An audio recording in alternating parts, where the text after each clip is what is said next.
Ada kita pernah dengar, tapi ya kita kurang nggak percaya lah. Dia bilang waktu Tuhan ciptakan Adam, pada waktu itu sudah ada manusia katanya. Tapi karena kita nggak percaya, kita nggak dengar terus.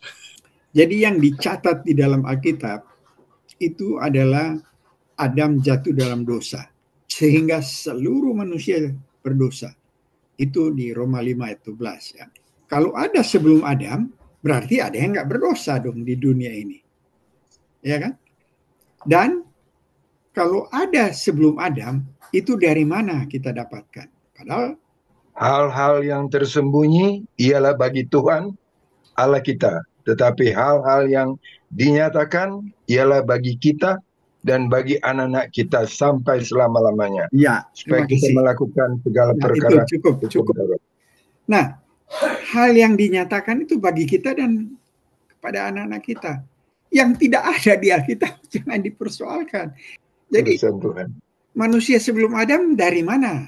Nggak ada kan di dalam Alkitab. Misalnya ya, ada yang mau coba menerangkan Yesus itu kan anak-anak dicatat dalam Alkitab. Tahu-tahu umur 30 baru dicatat kan setelah dewasa. Banyak orang spekulasi begini. Jangan dihiraukan karena yang dicatat aja ndak ada kita bisa menguasainya sampai kita mati. Ada Apalagi yang ada, nggak dicatat. ada film tuh. Judulnya The Lost Year. Ada Iya. filmnya. Tapi wah, kok sampai ke India macam-macam udah. Iya. Karena itu kan sudah imajinasi orang untuk menyatakan. Padahal yang tertulis aja kita nggak bisa pelajari semua tuh. Bagaimana yang tidak tertulis mau coba-coba? Pernah ada orang bertanya juga begini. Sebelum Adam diciptakan, Allah bikin apa? Sebelum Adam diciptakan, Tuhan bikin apa katanya? Nah ini kan nggak dicatat di Alkitab. Jangan coba-coba. Karena dibilang di sini yang tersembunyi itu untuk Tuhan. Artinya yang tidak dicatat di dalam firman itu untuk Tuhan. Jangan kita terobos apa yang milik Tuhan. Yang kita mau mengerti apa yang dinyatakan di Alkitab. Itu penting sekali. Tapi memang yang penting ada misalnya Bible study begini. Kalau tidak mempelajari bisa juga Oh terpengaruh. iya betul. Kan Allah menciptakan manusia. Artinya manusia di awal itu kan bukan diciptakan untuk berdosa, tapi untuk memuliakan dan menikmati. Tuhan sudah tahu pasti akan jatuh. Istilahnya begini, apa namanya?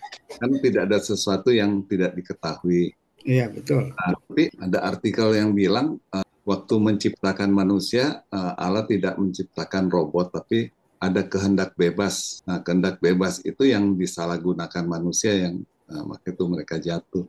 Ya. Pada waktu Allah menciptakan manusia, ada yang orang bertanya kepada seorang pendeta ya, kalau Allah mau menciptakan manusia tahu-tahu jatuh, kenapa harus Allah menciptakan? Nah, pendeta bilang begini, dia kasih ilustrasi ya. Pada waktu kita berkeluarga, kemudian kita berencana untuk mempunyai anak. Nah, pada waktu berencana mempunyai anak, apakah ini anak yang akan lahir bisa berdosa nggak? Bisa melakukan hal yang jahat nggak? Bisa kan? Karena begitu lahir kan sudah jatuh dalam dosa.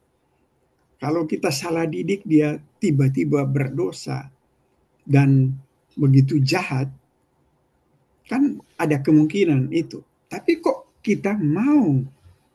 Toh, walaupun ada kemungkinan itu, karena ada hal yang tujuannya lebih baik. Kalau kita didik, pasti dia akan lebih baik dan akan ke depan untuk ya selain kita mendidik dia menjadi anak yang baik untuk keluarga bisa berbangga dengan prestasi dia. Jadi itu satu. Baru pesawat juga. Pada waktu diciptakan pesawat, ini kan bisa jatuh ini pesawat. Dan memang banyak yang jatuh. Tapi kok tetap kenapa mesti diciptakan? Karena ada tujuannya yang lebih baik, yang mana kalau pesawat ini diciptakan akan membawa manusia ke tempat-tempat yang jauh dengan cepat daripada menyeberangi lautan bisa berbulan-bulan kalau dengan pesawat, tapi bisa jatuh enggak? Wah, bisa jatuh. Waktu mau bikin pesawat kan Wright bersaudara kalau nggak salah itu ya. Urus berapa ratus percobaan untuk sampai betul-betul bisa. Nah, begitu juga Allah. Allah menciptakan manusia, Allah tahu akan bisa jatuh ya. Tapi kenapa Allah menciptakan? Karena ada tujuan yang lebih baik untuk kasih Allah yang melimpah, ciptakan manusia supaya manusia membalas kasih Allah dengan merespons, dengan Allah memberikan namanya kehendak bebas. Karena kehendak bebas pada waktu itu belum tercemar, belum jatuh dalam dosa. Nah, itu ada istilahnya itu non posse non picare. Artinya itu dari Agustinus ya. Ada dua sih sebenarnya. Posse non picare, bisa tidak berdosa. Tapi yang satu non posse picare, bisa berdosa. Bisa tidak berdosa. Bisa ini posse ya. Posse. Non picare. Jadi posse non picare, bisa tidak berdosa.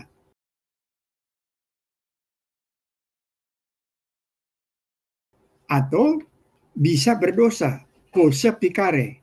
Karena ada dua pilihan di sini. Kehendak bebas, kalau dia melakukan kehendak bebas dengan baik, tidak memilih apa yang iblis tawarkan, dia bisa tidak jatuh.